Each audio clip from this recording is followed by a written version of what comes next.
जंतर मंतर पे करने के लिए आया और वो तभी संभव होगी जब आप शोर शराबा बंद कर दोगे। अगर आप बोलते रहोगे, नारा लगाते रहोगे, तो फिर मेरी बात आप तक नहीं पहुंच पाएगी। और मैं कई बार इस जंतर मंतर पे आया हूं। ये जंतर मंतर जहां से जहां तक दिखाई देता है और जहां तक दिखाई भी नहीं देता उसको भी हमने कई बार जो है जन सैलाब से भरा है। यहाँ आप और मैं इस बात को जानते हैं, लेकिन आज के आने के पीछे जो उद्देश्य है, धन्यवाद करना चाहता हूं। जो आंदोलन में साथी बैठे हैं, हमारी बहनें, नौजवान साथी, प्यारे भाई, बुजुर्ग माएं, उन सबका धन्यवाद करता हूं, क्योंकि पिछले लंबे समय से वो लगातार लड़ रहे हैं और इस तरह से लड़ रहे हैं कि जो नहीं भी सुनना चाहता उसको भी सुनना पड़ रहा है, जो नहीं भी देखना चाहता उसको भी देखना पड़ रहा है, और जो नहीं भी बोलना चाहता उसको भी बोलना पड़ेगा। मेरी बात को आप याद रखना। जो आज चुप है उसको भी कल बीच में आके बोलना पड़ेगा। ये नौजवानों का इंकलाब है और इसके साथ सोनम भाई जैसे क्रांतिकारी महान योद्धाओं का साथ है। ये जो आपके रीत वाले साथी हैं, ये हटेंगे तो बहुत आसान रहेगा। आप आओगे तो वो भी उठ जाएंगे।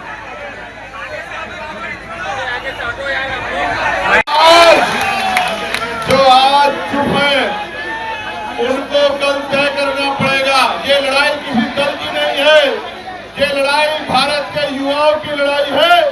और जो लड़ रहा है उसको भी लोग देख रहे हैं और जो चुप है उसको भी देख रहे हैं। लोग ये भी देख रहे हैं कि कौन खड़ा है और कौन सिर्फ जो है किसी नुकसान का इंतजार कर रहा है।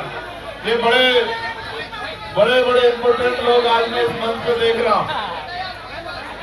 प्यारे साथियों, मैं तो खुद एनएसए में रहा 16 महीने के लिए जेल में और निर्दोष होते हुए रहा। उसके बाद दिल्ली कई बार यहाँ प्रदर्शन करने आया तो रास्ते रोक दिए गए, बैरिकेडिंग लगा दी गई, बड़े पुलिस ने साइन बोर्ड खड़े करके तमाम तरह के प्रयास किए, डिटेन किए गए। लेकिन जब कोई क्रांतिकारी किसी अच्छे मकसद के लिए निकलता है, किसी जंग के लिए, किसी लड़ाई के लिए निकलता है, किसी संघर्ष के लिए निकलता है, तो ये छोटी मोटी दीवारें उनको रोक नहीं सकती। तो कई बार संघर्ष करने के बाद और जब इससे भी काम नहीं चला तो गोली भी खानी पड़ी। लेकिन मैं जिम्मेदारी से कह सकता हूँ, ये मुल्क हमारा, ये देश हमारा, हम इस देश के नागरिक हैं। इस देश के हर एक नौजवान की जिम्मेदारी, हमने लोकसभा में शपथ ली है संविधान की कि हम अंतिम व्यक्ति के अधिकारों की लड़ाई लड़ेंगे। मेरी और सबकी जिम्मेदारी बनती है कि वो इस प्रोटेस्ट में साथ खड़े हो। आप महसूस करके देखो, देश की हर मां चाहती है कि चंद्रशेखर आजाद और भगत सिंह पैदा हो, लेकिन हो पड़ोसी के हाथ में उनको शहादत देनी। और मैं फिर कह रहा हूं, ये देश आंदोलन से बना है, ये देश आंदोलन से आगे बढ़ा है। इस देश ने आंदोलन से अंग्रेजों के पैर उखाड़ दिए थे और ऐसे आंदोलन जो अंग्रेजों की भाषा बोलेगा, जो अंग्रेजों के रास्ते पे चलेगा, जो अंग्रेजों को अपना आदर्श मानेगा, उन सबके पैर भी ऐसे आंदोलन उखाड़ देंगे जो आज तानाशाही कर रहे हैं। ये जो शख्स हमारे बीच है, सोनम सर, पिछले लंबे समय से इस देश के लिए कई महत्वपूर्ण लड़ाई, लोगों को जगाने के लिए, लोगों को उनके अधिकार के प्रति जागरूक करने के लिए हम लोगों ने लड़ते देखा। और अच्छी बात यह है कि वो अपने लिए नहीं लड़ रहे हैं, ना उनको नौकरी चाहिए, ना उनको कोई भूख लेना। ना उनको कोई नौकरी चाहिए सरकारी, ना उनको कोई पेपर देना है। और अगर वो अपनी जान को दांव पे लगा के यहाँ बैठे हैं और हटाए से नहीं हट रहे, इस बात का इनकलाब है, इस बात की चेतावनी है हुकूमत को कि अब ज्यादा दिन तक उनकी डिक्टेटरशिप चलने वाली नहीं, उनको फैसला लेना पड़ेगा।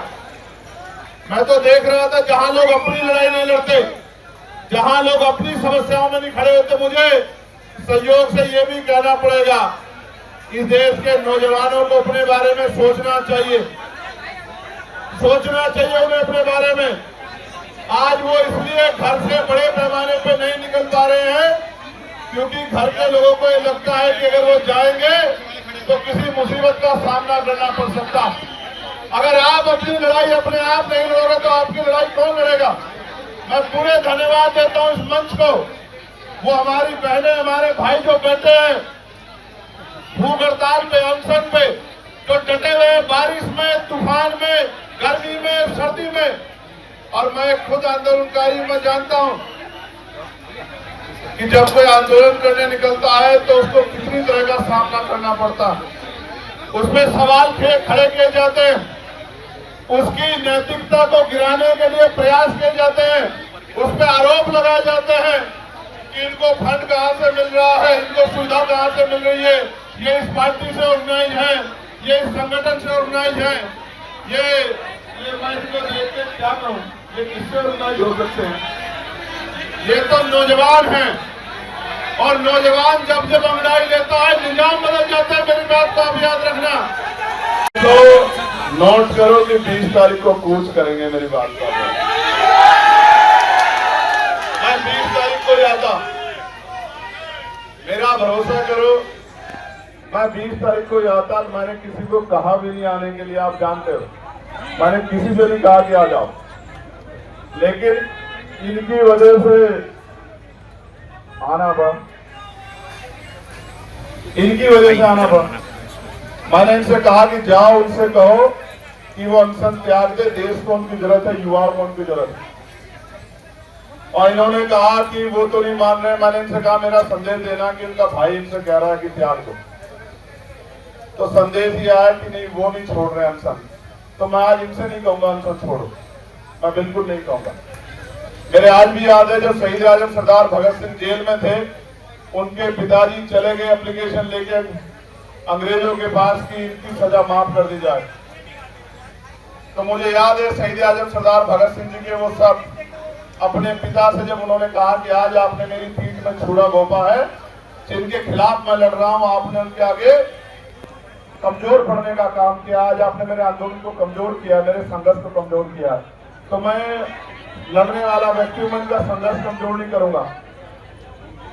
अगर इनको कुछ होगा तो इसका खामियाजा इस सरकार को भुगतना पड़ेगा, मेरी बात को आप याद रखें। हमें इनको मनाने की जरूरत नहीं है कि ये अनशन त्यागे, देश की सरकार से सवाल पूछने की जरूरत है कि वो इस डिक्टेटरशिप को क्यों कर रही है। जो शिक्षा मंत्री पेपर नहीं बचा सकता है, वो युवाओं का भविष्य कैसे बचाएगा, इस बात का जवाब शिक्षा मंत्री को देना है।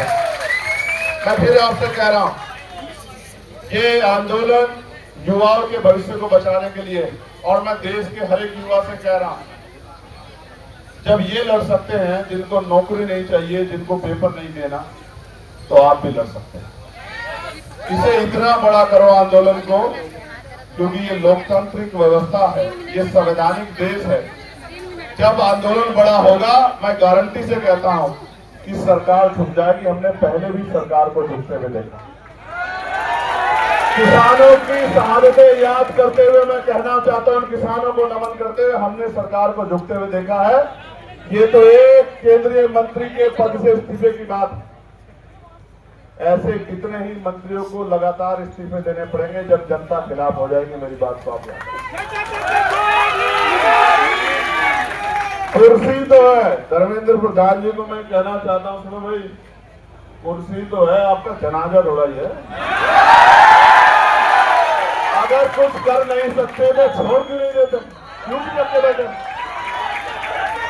अगर ये खलल डाल रहे और जो कह दिया जाए वो माना जाए, उसके बाद दोबारा कहना पड़े तो ये अनुशासन के बाद अगर आप कुर्सी पे बैठ के कुछ कर नहीं सकते, देश के युवाओं का भविष्य नहीं बना सकते, तो आप कुर्सी छोड़ क्यों नहीं देते सर? क्यों चिपक के बैठे हो? जब देश के युवाओं को आप जैसा शिक्षा मंत्री चाहिए ही नहीं है तो काहे को चिपक के बैठे हो? सवाल ये है, सरकार अगर 3 किलोमीटर की बात नहीं सुन रही है तो क्या 300 किलोमीटर की बात सुन सकती है? सरकार सुनना नहीं चाहती या सरकार सुन के इग्नोर कर रही है? जवाब दो। उनको लगता यह है कि ऐसी अफीम चाट रखी है, लोगों ने कितने दिन याद करेंगे। और ये सच भी है, ये सच भी है। मैं बहुत कड़वी बात कह रहा हूं, जिनके बच्चों के लिए यहाँ लड़ा जा रहा है वो माँ बाप घर में इसलिए बैठे हैं कि उनके बच्चों से कोई सवाल उनके बच्चों के फ्यूचर पे ना आ जाए। आपके बच्चों का फ्यूचर है ही कहां भाई? पैसे वाले लोग पेपर लीक करा लेंगे, जिनके जो पावर स्ट्रक्चर से जुड़े हुए लोग हैं उनको पेपर पहुंच जाएगा, तो किसको नुकसान होगा? उसी को ना जो मेहनत कर रहा है, वो किसी भी जाति का हो, किसी भी धर्म का हो। तो ये फिर न्याय प्रिय अवसर की सत्ता निष्पक्षता कहां बची? मैं तो उन बहादुर बहनों का भी धन्यवाद करता हूं, उनके हौसले का भी धन्यवाद करता हूं जो डटी। जहां नौजवान घर में बैठ के रील देख रहा है, वहां मेरी बहादुर बहनें आंदोलन कर रही है। मैं दिल से धन्यवाद। 20 तारीख को आओगे नहीं आओगे बताओ?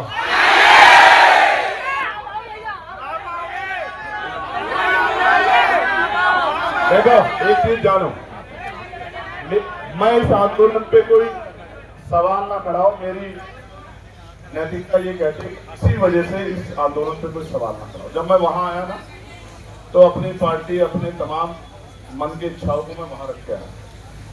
किसी भी पवित्र आंदोलन पे सवाल किसी की वजह से नहीं खड़े होने चाहिए। हर व्यक्ति की जिम्मेदारी बैठती है, वो किसी भी पार्टी का हो। वो जब यहाँ आ जाए इस आंदोलन में तो वो छोड़ आए उसको। वो इसलिए आए क्योंकि उनसे पहले लोग लड़े, जो काम हमें करना चाहिए था वो काम ये टीम कर, ये हमारी जिम्मेदारी है। हम सपने दिखा रहे हैं, हमें लोग वोट कर रहे हैं, हम लोगों के बीच जा रहे हैं, ये हमारी जिम्मेदारी। इसलिए मैं तो आ जाऊंगा, और मैं तो फिर कह रहा हूं, मैंने उस दिन भी कहा मेरठ में जब मैंने उनकी हालत देखी कि मैं तो बैठ जाऊंगा। मैं बैठ गया तो फिर ये सरकार को भारी हो जाएगा, क्योंकि अगर मैं बैठूंगा तो जितना यहाँ ये इसका पूरा क्षेत्रफल है, इतने लोग तो रात तक आ जाएंगे। और एक जिले के नहीं आएंगे, एक प्रदेश के नहीं आएंगे। जिसको खबर है कि भैया वहां है वो आ जाएंगे सब लोग, आप समझ रहे हो। लेकिन ये आंदोलन पीसफुली चलता रहे। मैं इस आंदोलन पे कोई उंगली ना उठे, इसलिए मैं चाहता हूँ। ये तो वैसे भी फंडेड लोग हैं, बस वो भी आ जाएगा। देखो सुनो, ये पाकिस्तान लवर है पहला, फिर ये जोश सोरस से इनको फंड्स आ रहे हैं, फिर ये CIA के एजेंट से इनको कुछ बात वहां से वो चल रहा है। अभी और रहेगा, पहले वो हिंदू मुसलमान जैसे वो भी यहाँ करके देख चुके ये लोग, धर्म विरोधी सब कुछ करके। लेकिन सवाल ये है, ये लड़ किसके लिए है? इनमें से कौन सा ऐसा जिसका पेपर लीक हुआ? क्या जरूरत है इनको आने की? क्या जरूरत है इनको खड़े होने की? इनके घर वालों को डर नहीं लगता है क्या? उनकी जान कीमती नहीं है क्या? क्या वो आपके लिए लड़ते लड़ते शहीद हो जाए तो भी ना आप जागो? आपको याद है सरदार भगत सिंह क्यों फांसी का फंदा चूमना चाहते थे? उनको ऐसा लगता था कि मेरे जाने के बाद लोग जागेंगे, और यही जिद करके सोनम सर बैठे में। मैं आपसे आग्रह करूंगा सर, 20 तारीख को आप, हम लोग जितना बड़ा प्रोटेस्ट आप चाहोगे उतना बड़ा करेंगे, मगर 20 तारीख को आप हमारी भी मान लें। आप आदमी बता दो कितने चाहिए 20 तारीख के प्रोटेस्ट में आपको, और बताओ यहाँ से वहां तक संसद तक आदमी आप जो कहोगे, आप कहोगे कि यहाँ से संसद तक आदमी देखने हैं, तो मैं वचन दे कहता हूँ। सुनो भाई, मैं कोई बात हवा में नहीं कहता। पहली बात, अगर मैं कह रहा हूं यहाँ खड़े होकर एडवोकेट चंद्रशेखर आजाद कि यहाँ से संसद तक आदमी आदमी होगा, तो आदमी आदमी होगा, मेरी बात का जाए। और सुनो, महापुरुषों की तस्वीरों के अलावा झंडा भी कोई नहीं होगा, क्योंकि इस आंदोलन के साथ खड़े हैं। इस आंदोलन से कोई राजनीतिक लाभ नहीं चाहिए, मेरी बात को आप याद रखें। उस काम को हम लोग करें। बताओ सर, क्या कर दो आप, बताओ सर, आपका कंसर्न बहुत जरूरी है।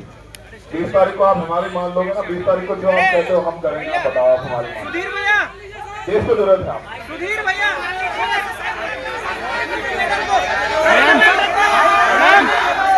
आप 20 तारीख को हम कर रहे हैं।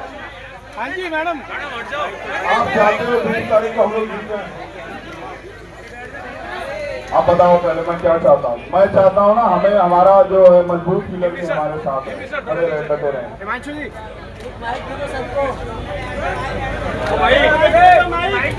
फिर हम विजय भैया का डांस भी देखेंगे यहाँ 20 तारीख के शाम में।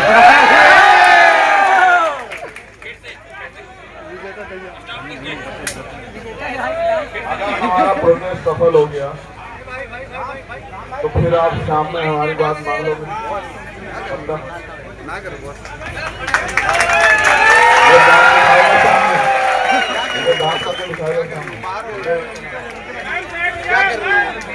देखो 20 तारीख को प्रोटेस्ट होगा, तो प्रोटेस्ट होगा, और ऐसा प्रोटेस्ट होगा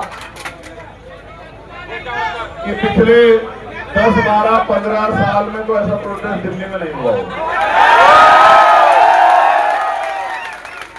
कारण क्या है? कारण क्या? ये जिनके लिए लड़ रहे ना, उनको भी नहीं पता कि उनके लिए लड़ रहे। यहाँ तो मीडिया बहुत कुछ तय कर देता है।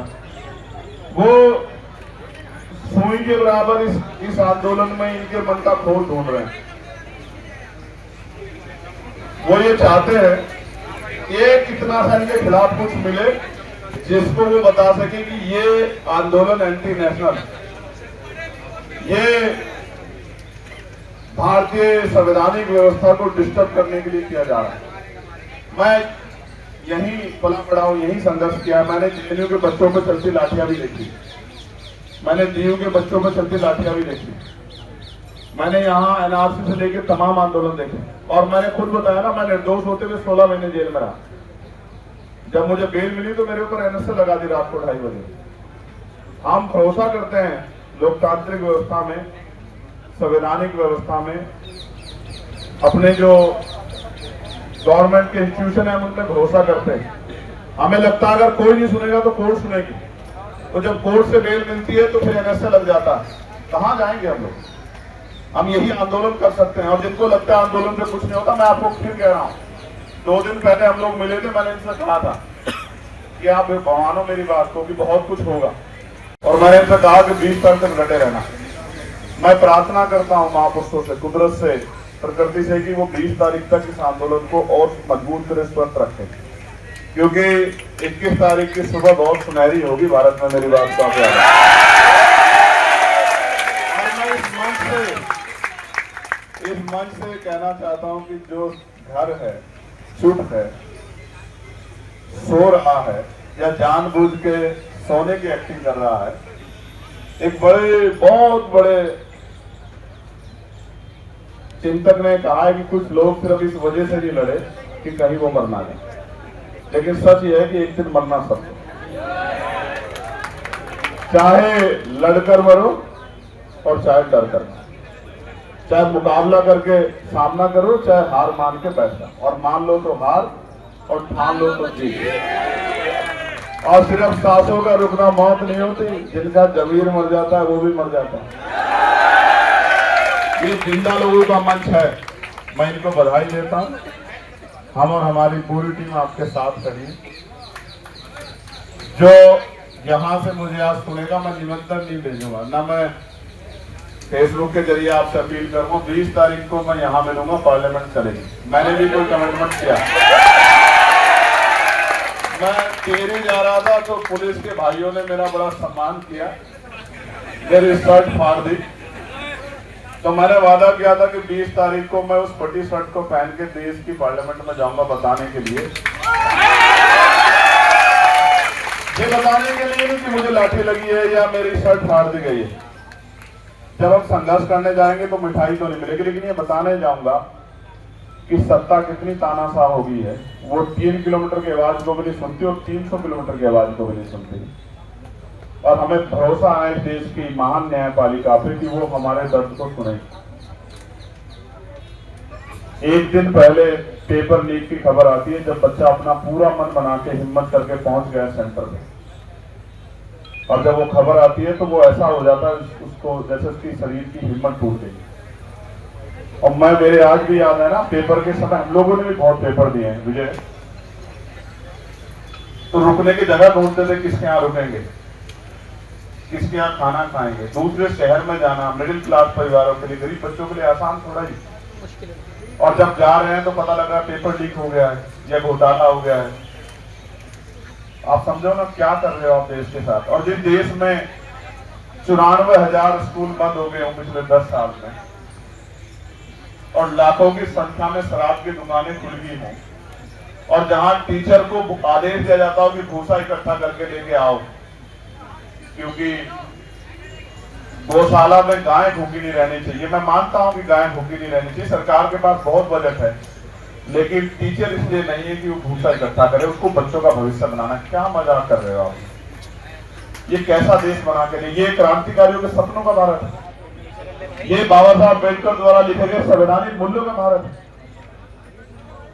इसके लिए साथ दीजिए। इसमें बहुत चिंता का सवाल, बहुत चिंता का सवाल है। मैं बड़ी पीड़ा के साथ कहना चाहता हूं, 20 तारीख का आंदोलन हम लोग खुशी से नहीं, नौजवानों के भविष्य को बचाने के लिए करेंगे। और मैं ये भी आपसे वादा करता हूं, मैं कोशिश करूंगा, 24-25 में मेरे कार्यक्रम लगे हैं मुझे अपने आंदोलन को भी आगे बढ़ाने के, लेकिन 20 तारीख के बाद हर रात मेरी यही कटेगी। मैं आपको इस बात का विचार, और ये उन लोगों के लिए संदेश है मेरा जिनको लगता है कि आंदोलन में कम लोग आते हैं, आंदोलन छोटा है, आंदोलन तो बस सिर्फ नाम का हो रहा है। तो 20 तारीख के बाद, 20 तारीख तो आपकी, 21 तारीख हमारी। मैं पार्लियामेंट जाया करूंगा, यहीं से वापिस यहीं आया करूंगा, फिर यहीं से पार्लियामेंट जाया करूंगा, फिर वापिस यहीं आया करूंगा, यहाँ भी लड़ा करूंगा, वहां भी लड़ा करूंगा। मैं एक नौजवान हूँ, मेरे पिताजी प्राइमरी स्कूल के हेडमास्टर थे, मेरी माँ हाउस वाइफ थी, मैं नौजवान और वो भी बेरोजगार नौजवान के दर्द को समझता हूँ।